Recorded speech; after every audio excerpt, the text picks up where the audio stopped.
við mætingunni hér í dag, bara til þess að hafa algjörlega á hreinu að hluti af því að koma saman hér í dag fyrir okkur sem eru skógarbændur að fá að hitta ráðgjafa sem eru hér á þessu svæði í skógrækt og bara tala saman, eiga spjall saman, gott að vita hvað þeir eru að gera. En ég ætla sjálfur að nota hérna alltaf á mínútur að fara yfir félag skógarbænda á Suðurlandi. Sjálfur heiti ég Björn Jónsson og er skógarbóndi í dag, var áður með Suðurlandsskóga og ýmislegt annað. En ég nýt þessi hárelli að planta í eigin jörð og kemst að því að þau ráð sem ég er búinn að veita í gegnum áratíðina hafa ekki alltaf verið kannski ósönn, en það er þessi langt við að okkur hefur vantað mikla reynslu, sérstaklega á Suðurlandi. Suðurlandi er svo breytt, svo fjölbreytt, en eins og hér er það meira einsleitt svæði, það sem er eiga við hér. Hér eru við undir fjalla, út úr sjó og allt þar á milli, þannig að ég er mjög gaman að hafa staðið í því núna í 6 ár að prófessa í eigin jörð og fá svona að sjá hvað gerast það sem ég hef verið að ráðleggja í gegnum ára. En fyrst og fremst þá finnst mér bara gaman að standa í þessu og það er ekkert þannig á minni jörð að það sé alltaf takast því miður. En rétt að félagi skógarbænda að þetta hefur verið svolítið rugglislegt varðandi svæði suður. Þeir hefur verið Austurlandi eða Suðurlandi. Þegar Suðurlandsskógar fór af stað, þá var gerð könnun á því hvað fólki hér vildi gera, vildi vera með héraðsskóla eða Suðurlandsskóla. Og niðurstaðan var svo að þeir sem tóku þátt, sem voru ekki margir en það var allir niðurstaða að vildi tilheyra Suðurlandsskóla þegar þeir fóru af stað. Og þannig var það, þannig að við vorum að vinna til þessu svæði við upphafi héraðsskóla. En síðan hafði þetta félag verið stofnað aðeins áður og það var ákveðið að félagsvæði þessa félags myndi ná frá Lóni í austri, Keflavík í vestri eða Suðurnesja. Og þannig hefur þetta verið. Núna þegar skógrækt ríkisins hætti og tók yfir Suðurlandsskóga, þá var ráðgjafarþjónustan sem flutt frá Selfossi eða Egilsstaði fyrir Austur-Skaftafellssýslu og þannig er þetta. Þess vegna höfum við þessa allir ungu menn með okkur hér í dag, en þeir eru ráðgjafar fyrir Austurland og eru að sjá þetta svæði. Og þá kemur ég aðeins aftur hvað er mikilvægt að ég sem formaður þessa félags fá að hitta ráðgjafana hér á þessu svæði. Vegna þess að auðvitað er ég að heyra í fólki hér svolítið að hvað stendur til og svona. Og þessi fundur hér í dag er ætlað aðeins að fara bara yfir stöðuna og hér er tilgangur þessa ágæta félags, ég er ekkert að fara nánar í það, en félagið var 30 ára í fyrra og við höfum verið nokkuð duglegir í stjórninni að funda og núna í dag er það mest orðið bara tímsfundir. Þannig við erum ekki að hittast mikið lengur.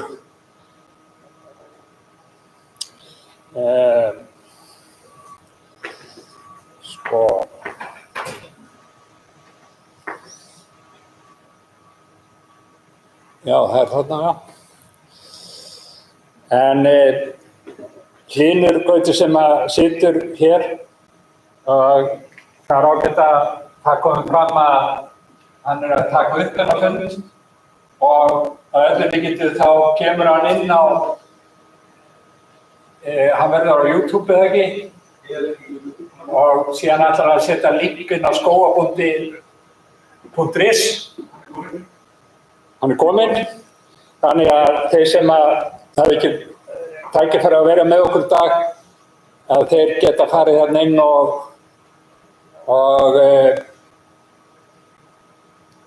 Hlynur, þá þetta ekki virka. Ég ætla að opna á síðuna og bara opnast hún hjá mér.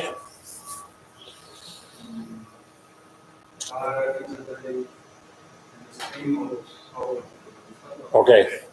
Þetta er bara vandamál. Ég ætla að opna á heimasíðan okkar, skógabondi.is, og þar auðvelt ef við farið inn á skógabondi/Suðurland eða líka á landakorti Suðurland, þá allar fundargerðir stjórnar, aðalfunda, það allt þarna undir. Plús alls konar efni sem við setjum og Hlynur á heiðurskili hvað þessi síða virk, og það nánast kemur eitthvað nýtt inn á þessar síðu. Allar var núna með að það er miklu aðalfundir í gangi, en ég bendi ykkur á þessa heimasíðu endilega mótið hana eins og þið getið. Og ég verði að leggja kaffibolla frá mig vegna þess að ég hugsa svona, en unga fólki hugsaði hér. Og þau voru strax búin að finna til þess að það var einn hópur sem fór að framleiða sokkar og mjálur. En mjálur var hugmynd í sokkana og var bakteríudrepandi og gólfveiðandi sokkar. Því miður fengu þau ekki einkaleyfi vegna þess að þau voru nemendur, en þessi sokkar eru framleiddir í Þýskalandi í dag. Það var einhver þýskur sem vann þetta með þeim, og ég bara nefni þessa dæmi. Við fórum skógarbandi til Svíþjóðar, við ekki, hvort nokkur sem verið meðhópið, þetta okkur norðanum skógarbandi. Við fórum að hitta mjólkurbændur. Bara heima með jörð, hitta mjólkurbændur.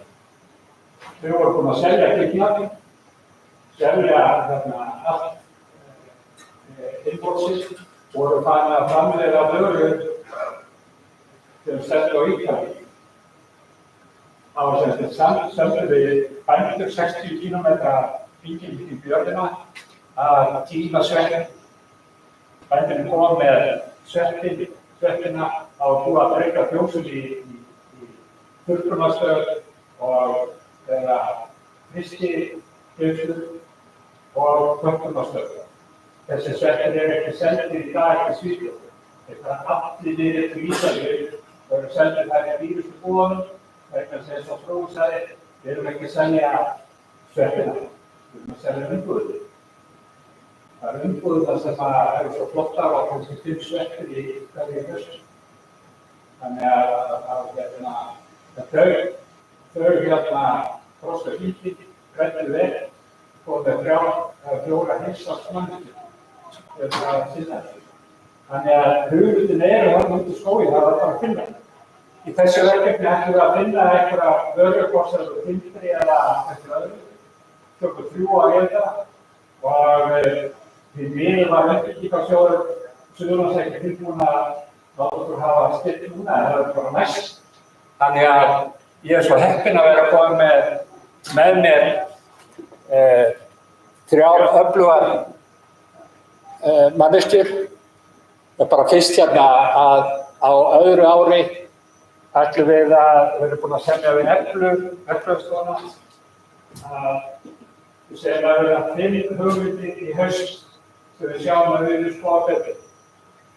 Það fer eftir í það næsta ári að verðreikna þessar hugmyndir og útfæra betur. Við ætlum ekki að fara að setja eitthvað á stað í framleiðslu sem við sjáum að standa ekki undir sér fjárhagslegt, við ætlum að hafa penning undir sér. Þannig að við ætlum að henda þessar hugmyndir sem við sjáum strax að eru bara vonlausa varðandi tekjuöflun.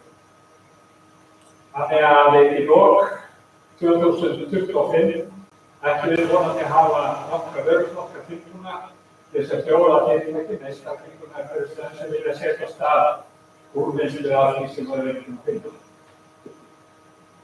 Og á 3. ári. Aðeins meira varðandi þetta verkefni að ég er með 4 öflugar manneskjur með mér í svona heimishópi og sjálfsögðu að sama konur. við kallaðum við hugsum ekki nóg skýrt. Nei, ég fékk sem 4 öfluga konur, kona sem yfir í Listaháskólanum í þróun á vörum, Hrefna Jóhannsdóttir sem yfir á Íslandi, yfir ykkur fylgast í skógrækt á Land og skóla, þessum 10 stofnum, hún sér líka skógahluta, hún skógafólki sjálf. Síðan stelpa sem bæði skógafólki kennari og menntun úr hönnun Listaháskólans og síðan sem kona stúlka hjá Hrefnu, hún umhverfisverkfræðingur og hún ætlar svona að leiða þessa vinnu svolítið eða hún hefur unnið með skógræktinni af verkefni varðandi þurrkun á íslensku timbri, hún þekkir okkur, þekkir skógrækt Íslands og rosalega en því miður þá búið að stefindi frá okkur hluta, hún fékk listamannlaun, hún tónlistarkona líka og verður bara í 30% í starfi með þessu. Þannig ég vonast til að þetta verkefni verði að veruleika. Við erum farin að skoða stærri sjóði sem eru jafnvel tilbúin að koma inn í þetta með okkur og auðvitað kostar þetta allt. Ég nú búið með þann tíma sem ég ætlaði fyrir sjálfa mig en allavega vildi ég bara koma inn á þetta hér að við erum sér að tala um fjölskylduskógrækt, við erum með fræðslufundi, við erum með leshópa, 3 leshópa, við erum opna á að búa til einn leshóp viðbót og síðasta græðin þá segir við að ekki leshópur hér og þessi leshópar eru sem starfandi 3 ár hver hópur og hittist kannski 4 sinnum á ári, eina kvöldstund í hvert skipti og við erum með mest þessa bók, við lesum þessa bók og hittist svo að ræðum til dæmis ábyrgðir eða fjárhundur eða eitthvað. Þeir vöðsóttur á þeirri til þess að borga bensín á bílana fyrir ráðgjörn eða ef okkur vantar ráðgjörn svona hópastakar. En þessi lesóttur fyrir okkur alveg svínir. Og þetta líka sænsk fyrirmynd og að ganga vel í skógrækt í Svíþjóð. Og hér þessi góða bók sem reyndar að hluta til stóri hluta reynir úr sænskri bók sem Svíarnir gerðu og við fengum að þýða á Íslandsflugu. En sjálfur ég og Jóhann konan minn í svona einu lesóttur og við hlökkum á til þegar næsti lesóttur hittingur við hittist bara heima hjá hvert öðru og fáum kakasús og kleinum. En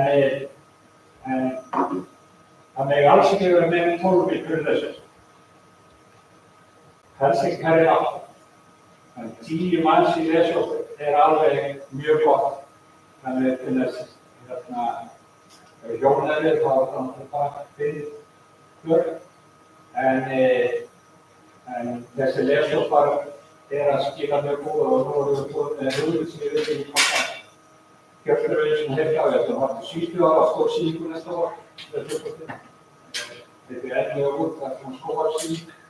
Bara eitthvað sem að þið getið rætt og harmonar alveg við þetta verkefni. Það er stór fyrirtæki, Hjörtur var að kaupa kurlara sjálfur. Já.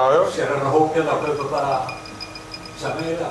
Já, það er hægt að gera það og svo er náttúrulega líka hægt að fá einhvern á svæðið sko, ef þetta er dálítið slatti og þá er þetta að koma á kurl. Kurl er bara mjög verðmætt á Íslandi sko. Sekkur af kurli kostar kannski 15.000 kall, rúmmetri sekkur. 25.000 kall, fyrirgefðu. Og hvað er hann? 50% loft sko. Þannig að það er ansið mikið rúmmetraverð fyrir timbrið sko. Og algjörlega galið að bera þetta saman hvað kurl kostar í Skandinavíu til dæmis. En eitthvað vildi ég nú segja líka, já ég vildi bara benda á það að það kemur kannski óvart með sko 400 hektar af skógi. Kom mér óvart allavega. Þetta er mikið, 400 hektarar. En þetta er allt ræktað skóglendi á svæðinu. Þetta ekki sko bara það sem að skógabændur hafa ræktað. Heldur þetta sko þetta félög, bara einhver hefur einhvers tímann stungið niður tré sko, þá það inn í þessari tölu, skiljið. Allir skógarlundir og skjólbelti auðvitað og allt. En samt sem áður, þetta 400 hektarar sem alveg slatti, en hins vegar Hornafjörður, þetta sveitarfélag ansi stórt. Þetta mikið land og það alveg pláss fyrir meiri skóg. Hvað heldur það? Ég var að leita þessu hér sko, og núna eru í gildi 5 virkir eða gildir skógræktarsamningar. Bara 5 núna, þeir hafa verið fleiri í gegnum tíðina, kannski það runni út, einhverju hætt eða eitthvað svoleiðis. Þannig að það alveg augljóst að það alveg hægt að fjölga í hópnum, sko, en auðvitað þar þurfa bændur og landeigendur að áhuga á því. En svo það hitt að það ábyggilega líka hægt að stækka skógana sem þegar eru komnir og þeir eru auðvitað í gangi með það. Og til þess við nú líka komnir til þess að ræða við ykkur og svara spurningum og eiga samtal það. Þið hafið sjálfsagt einhverjar spurningar og pælingar varðandi bara þetta verkefni, sko, þess að bænda skógrækt. Og svo nú líka ef það einhver hérna sem vill bara vita meira verkefnið, sko, þá það alveg sjálfsagt að fara yfir svona hvað það snýst nú í grunnatriðum, sko. Og við höfum tímann til þess að tala vel saman hérna á eftir. Annars bara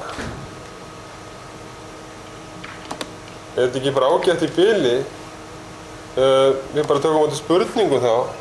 Herðu, spurningarnar koma kannski meira á eftir. Já, það ekki bara? Ef við ekki nota hendurna á þessa... Eitt sem ég ætlaði að nefna, það hérna þessi stóri hluti sem óflokkað, 38%. Hvað þetta aðalega bara... Hann kom ekki á svæði til að... Það bara ekki vita, það var mikið af þessi kortlegt bara á loftmyndum eða gerðunnættamyndum. En það alveg líklegt að þessi hlutföll sko, séu svipuð, þannig að þetta ábyggilega mestu leyti birki, ösp og greni. Sko. Þannig að þetta náttúrulega skekkir svolítið myndina, það var svona stóran hluta sem óljóst, en auðvitað á þessu svæði greni og ösp náttúrulega... Það til að bakka alls á samningin. Samningana? Sko... Þarna? Nei, stendur samningur eða eitthvað svona? Já, verklýsingin fyrir snemmgrísunina. Já. Undirlega, þarna. Hverjir eiga rétt á þessu? Að grísja? Já, búa til, að fá svona verk samþykkt við skógræktina. Sko þetta eru bara allir sem eru með virkan skógræktarsamning. Sem eru með, sem sagt, já, samningsbundið land. Já, yfirleitt sko, nú til dags eru þessi samningar og undanfarin ár, þá skildaði 40 ár, sko, eru upp til 40 ára. Í upphafi, ég veit ekki hvernig það var í Suðurlandsskógum, en í upphafi, til dæmis í Héraðsskógum, þá voru þetta hendi 10 ára samningar hérna alfyrst, en svo var þetta 40 ára samningar. Þannig að ef það í gildi samningur, þá hægt að fá styrki fyrir þessu, sko. Styrk fyrir að grísja? Fyrir að grísja, já. Það þessi fyrsta umhirðu aðgerð sem styrkhæf. Og þessi veitt fjárframlag. Það inni í samningunum, ég man ekki grein númer eitthvað, að fyrsta umhirða skóga greitt af ríkinu. Já, þessi sama, alveg eins og gróðursetningi, sko, það þetta alltaf 97% fjárframlag og þetta það sem við kallum snemmgrísjun, þetta líka verið kallað millibilsjöfnun og þetta kallað bilun og þetta allt saman hlutir.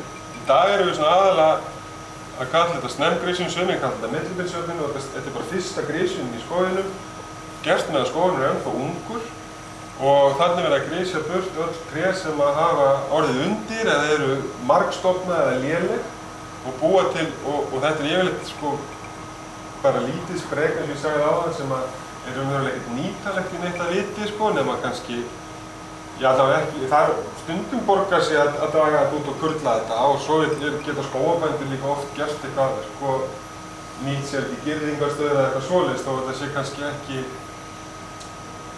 sko það fer að reikna eitthvað tímakauta alveg fast sko, þú veist hvað tekur langan tíma að ná hverjum ból út og eitthvað svona, þá verður við sjálfsagt kannski ekkert að frá einhverju tímakauti en það nú líka bara sjálfur við það að nýta efni sem þú rækta sjálfur og svona og þú veist þín líka afstæður og hvernig maður velja einhvern hann Allavega þá þetta sem fyrsta aðgerðin, þá skógurinn grísaður niður í eitthvað svona æskilega þéttleika. Þetta sem sagað niður, það opnar þetta niður í skógarbotninn og breytist náttúrulega bara í fóður fyrir líftrén eins og við kallum það sko. Og þau fóðu þetta auki vaxtarrými og meira ljós kemst niður á skógarbotninn og trén verða stærri, vaxtarhraðar verða líka sverari. Þú veist, þannig að stofnarnir verða þykkari, breiðari, sverari. Þá færðu meira af flettiefni sem þetta verðmættast í hlutin í timburafni. Frábært bili meðan að þeir taka sér sæti eftir þá ætla bara að bæta við þegar segja að sér nóg landrými hérna.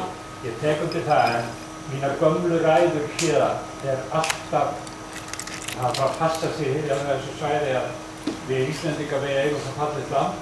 En ég verð að játa það að hér höfum við svæði sem má ekki eyðileggja með manngerðum skóg. Við þurfum að vanda okkur þegar það að kortleggja, að vera að leggjast vel yfir það hvar við ætlum að hafa skógana hér á þessu svæði sérstaklega. Það reyndar orðið stórslys hérna vestar á Suðurlandi, ég ætla bara að nefna eitt dæmi, keyrum fram hér Skógafossi. Hvað gerðist? Hverjum datt í hug að fara að gróðursetja fyrir framan Skógafoss? En nú höfum við Hjört Jónsson, nýorðinn formann Skóbi eins og við kallum það, skógadeilda bændasamtakanna og Hjörtur ætlar að segja okkur eitthvað Jónsson. Já, góðan daginn. Hjörtur Bergmann Jónsson heiti ég. Ég bý í Þorlákshöfn en hérna uppalinn í Ölfusinu og Læk í Ölfusi og ég og kona mín Hrönn Guðmundsdóttir, kannski kannast einhver ykkar við hana. Hún vann hérna hjá Suðurlandsskóga lengi og var formaður LSE á undan hlinn og við eigum skógrækt þarna í Ölfusinu. Við erum búin að selja jörðina reyndar en tókum skógræktarsvæðið undan þegar við seldum og það 80 hektara, rúmlega 80 hektara svæði sem við byrjuðum að planta í 97 held ég að hafi verið fyrsta plöntunin. Mest plantað þarna hjá okkur í kringum, svona upp úr aldamótum. Þannig að þetta orðið og yfir 20 ára gamall skógur að hluta til sko. Já, ég var kjörinn formaður skógabænda eða Skóbi á deildarfundi núna í vetur og þar voru náttúrulega fulltrúar allstaðar að landinu frá þessum félögum og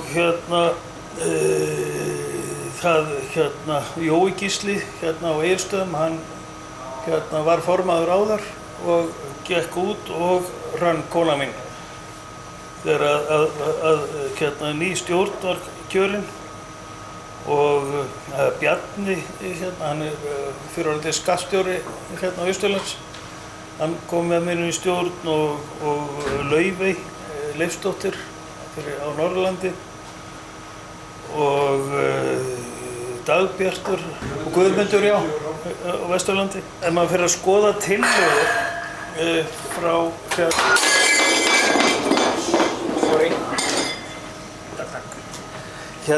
tillögur sem hafa gengið síðustu ár á LSE og svo Skóbi, að þá þetta voðalega mikið sömu tillögurnar alltaf aftur og aftur. Þannig að við erum að reyna einhvern veginn að vinna úr þessu þannig að við séum ekki alltaf að hjakka í sama fari. Og þetta eru bara eins og skjólbelti, það alls konar og svo svo núna náttúrulega voðalega heitt þessi stýrða sauðfjárbeit sem þarf að finna leiðir til þess að leysa og ég held að það finnist bara með samtali. Ég held að, þú veist, þetta bara bændasamtökunum sko mjög erfitt þegar það svona einhver þræta lausagöngu búfjár. Og þetta þarf bara að finna lausnir á þessu, hvernig það hafi verið gert. Og ég hef trúið að það gangi vel. Nú við erum náttúrulega við náttúrulega sækjum okkar sækjum fjármagni gegnum Land og Skó og þú veist fyrir skógræktina, skógrækt á lögbýlum og það sko vandamálið náttúrulega bara að ríki hefur verið að skera niður fjármagn til skógræktar á lögbýlum alveg rosalega mikið, bara síðan aldamót, eða síðan 2010-11 og það sjáanlegt sko núna í næstu ára að þá meira að lækka krónutala sko, það heldur þú veist þrátt fyrir 7-8% verðbólgu sko. Þannig að þetta og við erum voðalega hrædd við það hjá skógarbændum að þú veist nú eigi bara þessi kolefni skógar að yfirtaka og þeir bara einkafjármagn eigi bara að sjá þetta og við skógarbændur verðum skildir eftir. Þú veist, þetta svona en við þurfum bara að verja okkar hagsmuni og það verkefni okkar í Skópi í aft og Land og Skó að verja þessa hagsmuni. Nú við erum í vaxandi mæli að vinna í Norðurlandasamstarfi sem að og það þarf að fara fram umræða innan Skópi hvort að við gerumst virkari aðilar að hvað heitir það, NLFS já, sem eru sko samtök skógarbænda á Norðurlöndunum og að kostar að sjálfsögðu eitthvað en ég held að það geti borgað sér fyrir okkur að fá svona öflugra starf innan. Nú við erum með málþing, heldum glæsilegt málþing í fyrra á Vesturlandi og það verður stefnir allt í að verði málþing aftur á Vestfjörðum núna í haust og svo eru að vinna að því að kolefnisbrúin verði viðurkennd sem er kolefnisbinding skóga. Nú við fórum á búnaðarþing en það sem að við erum bara sko 177 skógarbændur í bændasamtökum Íslands af sko 700 skógarbændum á landinu, á landsvísu. Og þess vegna eigum við ekki rétt á nema 2 fulltrúum innan á búnaðarþingi og það var bara rétt herslumunur að við ættum rétt á 3. fulltrúanum og þetta skiptir svolítið miklu máli vegna þess að þegar við erum að vinna í nefndum og annað á búnaðarþingi að þegar við erum bara 2 þá getum við bara unnið í 2 nefndum en hefðum þurft að vera helst 4-5 sko, til þess að geta deilt okkur niður á nefndirnar til þess að bara ýta eftir og verja okkar hagsmuni. Þannig að þú veist í gegnum búnaðarþingi, búnaðarþingi þarf maður að verja þessa hagsmuni. Þannig að ef það gengur vel að fjölga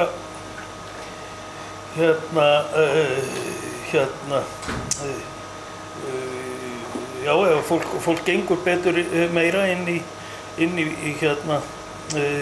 Skópi og þá og verður gildir aðilar inn í bændasamtökunum að þá fáum við sterkari vopn til þess að berjast fyrir okkur hagsmunum.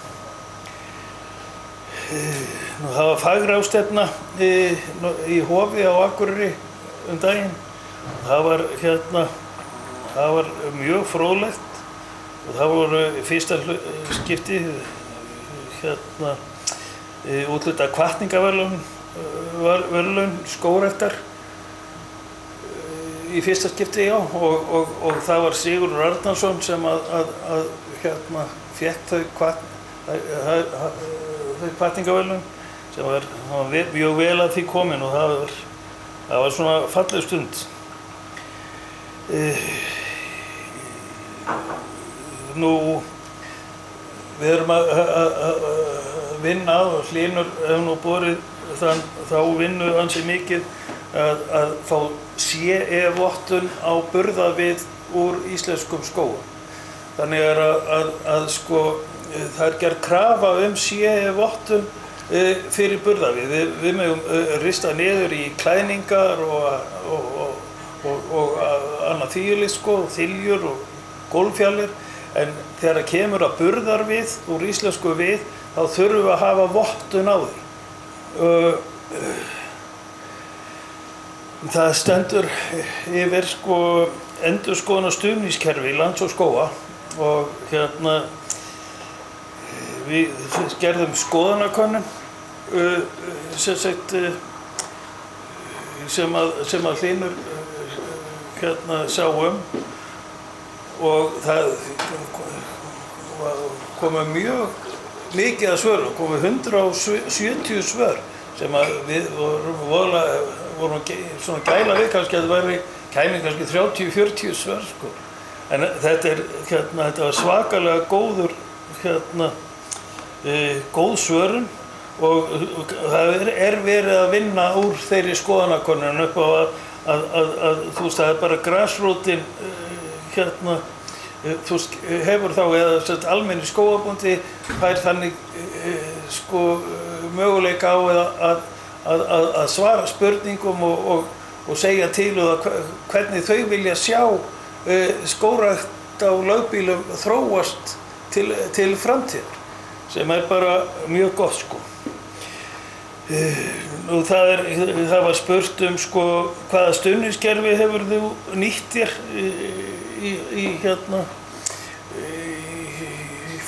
frá ríkinu, og það var mest skógrækt á lögbýlum og svo bændugræða landið. Þetta voru 2 súlur sem voru langhæstar, sko. Nú var fjárhagsstuðningur nógur, og það var svona, miðjan það voru svona, fólk var nokkuð sátt. Það er yfirgnæfandi ánægja, þú veist, og árangur af verkefnunum sem er farið í. Og það er mælanlegur árangur af verkefnunum. Og Koletsbrúin, það er fyrsta, það er fyrsta verkefni, það er í Butru í Fljótshlíð, það er að fara á stað fyrsta verkefnið í sambandi við Koletsbrúna, og já, þetta er svona, hvað fáum við fyrir, sko ég fæ oft þessu spurning, hvað fáum við út úr því að vera félagar í Bændasamtökum Íslands? Og það er náttúrulega, við fáum hérna rammasamning sem að við myndum ekki fá að öðru leyti. Fyrir það getum við verið með starfsmann í fullum launum, við fáum náttúrulega bændablaðið sent heim, og við fáum og það er lögfræðiaðstoð, það eru 2 og allavega alltaf 2 lögfræðingar sem að starfa hjá Bændasamtökum Íslands, sem eru tilbúin að aðstoða okkur og félögum, og við höfum aðgang að þeim sem skópi, og þeir taka öll mál sem við þurfum að láta skoða og athuga. Félagsgjaldið er 30.000, af því við erum í lægsta þrepi, af því að eins og þú veist, tekjurnar eru ekki miklar inn í þessar skógrækt á lögbýlum, en þú mátt vera, sko, 30.000 lægsta gjaldið, það er upp í 1,9 milljónir í tekjur á skógasvæði. Nú ef við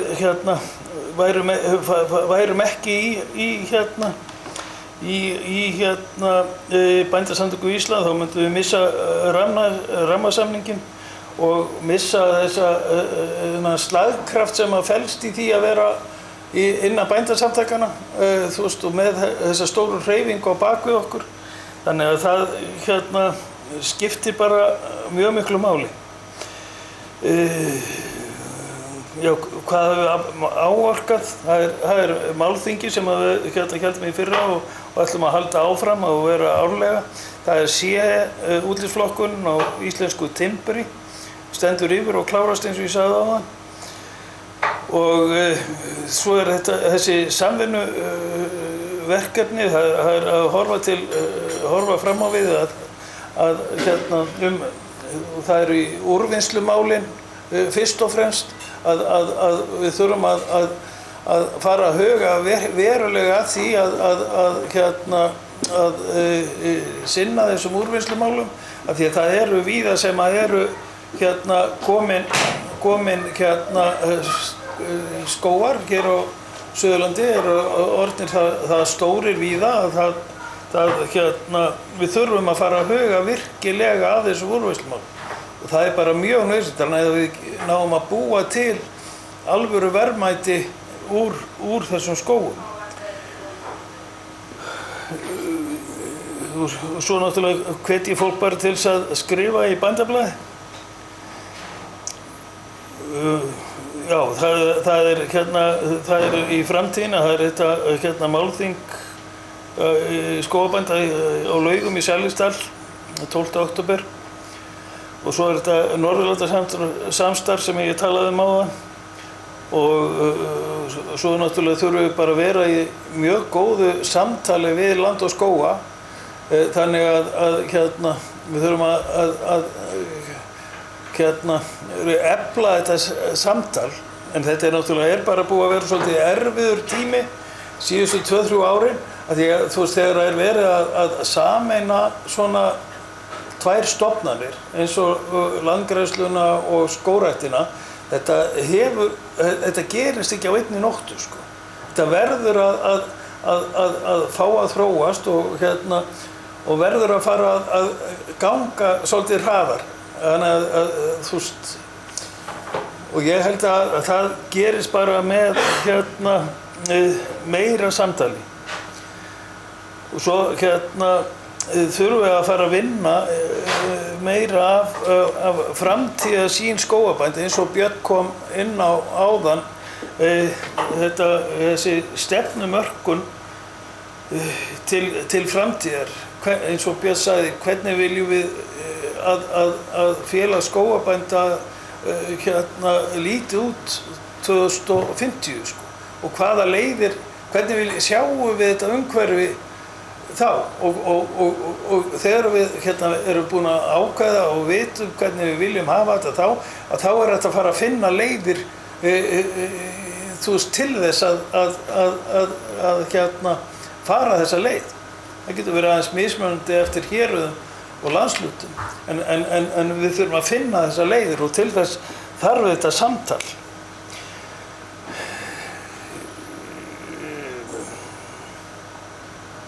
Já, þetta verður, þetta erindi er hérna á Skópi sem skógabondi.is og þannig að ef það er eitthvað sem að þið viljið spyrja um, þá er ég tilbúin að svara spurningum.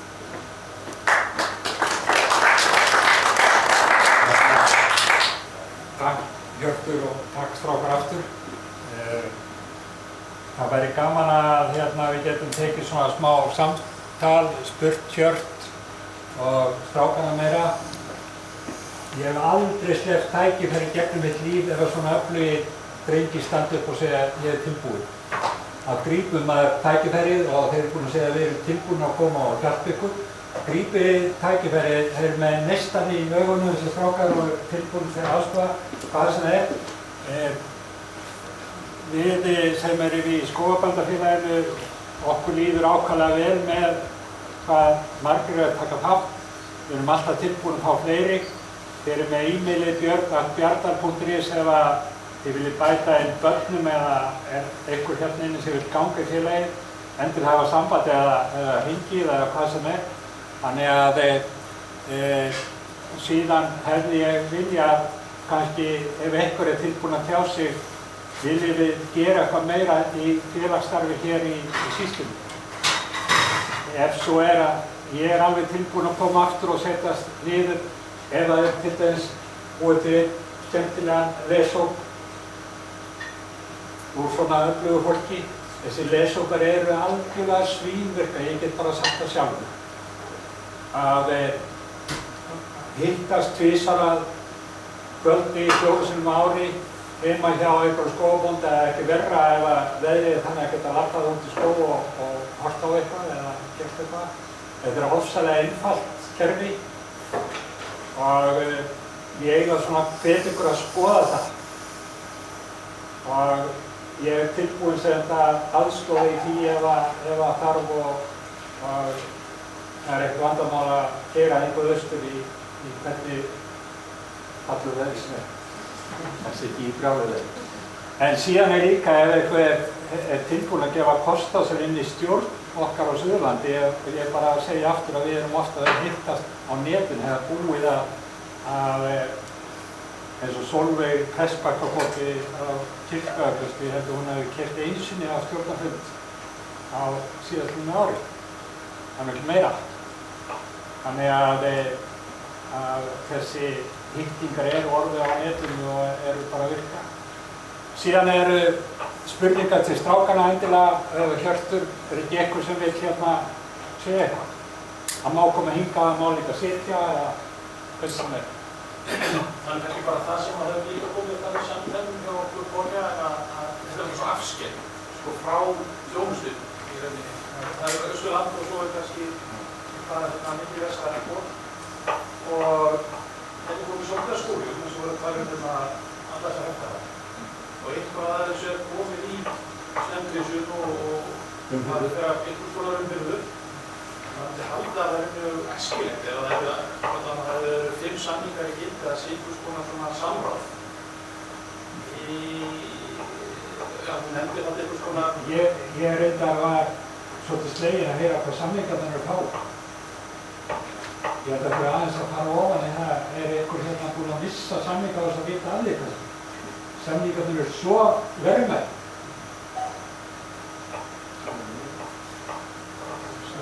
Þetta, já, ég átti vona á að veri 10 samningar hér á svæðinu en fólk eru að detta út þar, ég ætla að deyja og alltaf á það.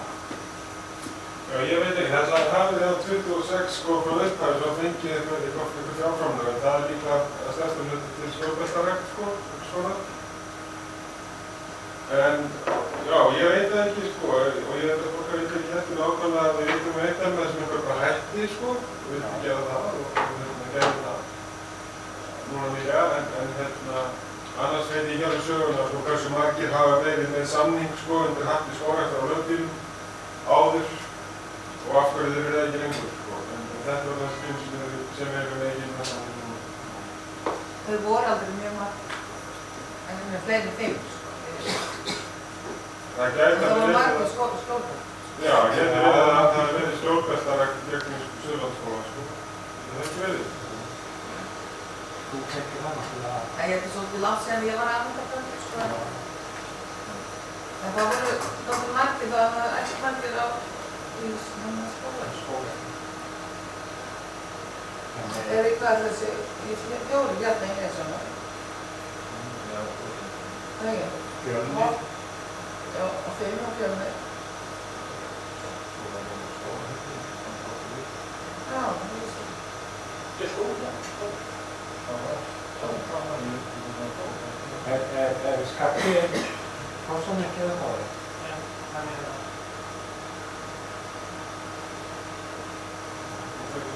Kannski hefur þetta verið sko að það var margir stjórnbestum og Það voru mjög margir. áður þú fannst að var ég aðeins að hósa þér. Ég hef ekki gert það aftur sko en það fór mjög mikið í stjórnbestarrekt frá þér. Já, það var margir svona. Það er samtals 9 samningar skógræktar og fjórir lykilstjórnvöldar ekki núna. Það er alltaf öðruvísi, það er ekki svona einn samningur, sko. Það er bara meira samkomulag, sko. Það er samningur, jú, það er samningur, en það gildir bara til skamms tíma og það gildir þessu skógrækt á lögbýlum verkefnum, sko. Hvernig er skógræktarfélagið hérna núna, er það veikt eða? Það er eitthvað veikt. Það er það Jóhannsson, þetta er Jóhann. Ég er í skólafélaginu en ég er ekki stór. Og í mínu lesópi er frá skógræktarfélagið Árnesíka og þetta er frábært á henni í lesópi, sko. Þannig ef það er til lesópi hérna, þá finnst mér að stjórn skógræktarfélagsins formaðurinn væri svona lesópi.